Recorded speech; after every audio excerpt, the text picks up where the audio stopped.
اور ان سے دو شخصوں کا حال بیان کرو جن میں سے ایک کو ہم نے انگور کے 2 باغ عنایت کیے تھے اور ان کے گردا گرد کھجوروں کے درخت لگا دیے تھے اور ان کے درمیان کھیتی پیدا کر دی تھی. دونوں باغ کثرت سے پھل لاتے اور اس کی پیداوار میں کسی طرح کی کمی نہ ہوتی اور دونوں میں ہم نے ایک نہر بھی جاری کر رکھی تھی اور اس طرح اس شخص کو ان کی پیداوار ملتی رہتی تھی. تو ایک دن جبکہ وہ اپنے دوست سے باتیں کر رہا تھا کہنے لگا کہ میں تم سے مال و دولت میں بھی زیادہ ہوں اور جتھے اور جماعت کے لحاظ سے بھی زیادہ عزت والا ہوں، اور ایسی شیخیوں سے اپنے حق میں ظلم کرتا ہوا اپنے باغ میں داخل ہوا. کہنے لگا کہ میں نہیں خیال کرتا کہ یہ باغ کبھی تباہ ہو اور نہ خیال کرتا ہوں کہ قیامت برپا ہو، اور اگر میں اپنے پروردگار کی طرف لوٹایا بھی جاؤں تو وہاں ضرور اس سے اچھی جگہ پاؤں گا. تو اس کا دوست جو اس سے گفتگو کر رہا تھا کہنے لگا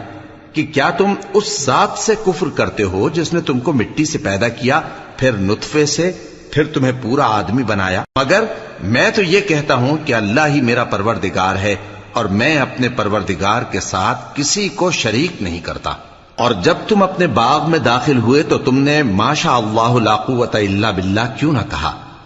اگر تم مجھے مال و اولاد میں اپنے سے کمتر دیکھتے ہو